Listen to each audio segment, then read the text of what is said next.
So here is a chart of my data. So this data shows the number of cancer cases per 100,000 people.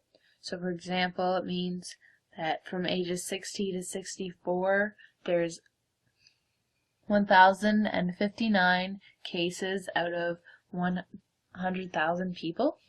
So the numbers down here at the bottom, like 80 and above, didn't really make sense with my data, since 80 to 84 was already included.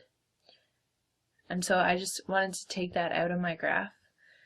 But the numbers I used for my x-axis is in this actual column, and I used the higher end of the numbers to make it consistent and a consistent growth.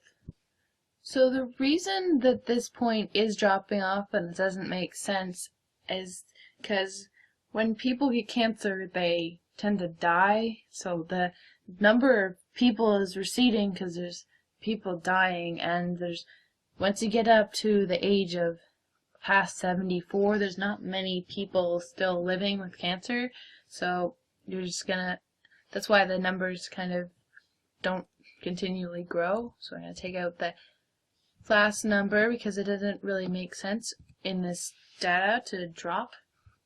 The first thing I did to determine the equation of my line was determine the ratio. So I got ratios all over the place from 1.07 to 1.03, 1.06, and 1.05. So I chose around the median for that to be my R value. And so 1 plus 0.06 would be the R value. So I change the R value to 0.06.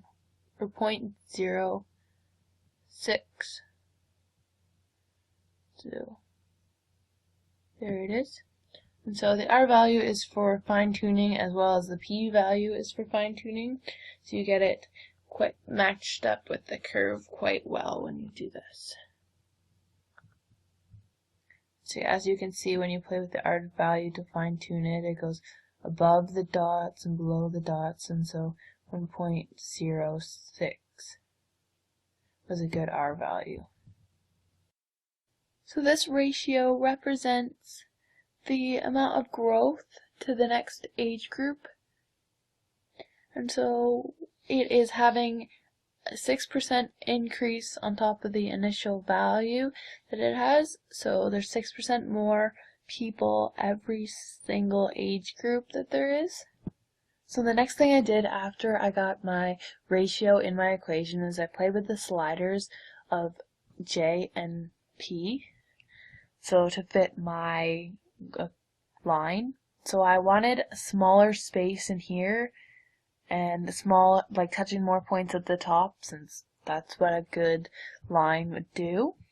And I eventually decided that a good fit for it would be 20 and 2.6.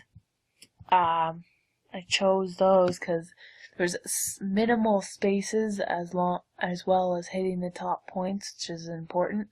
And then my Q value came from there being no initial value of ages, so it didn't make sense to have it any higher on the y-axis than 0. So once I figured out my J and P values, I set my Q value to match up with a 0.00, as you can see here. So that is how I determined my data to have this equation.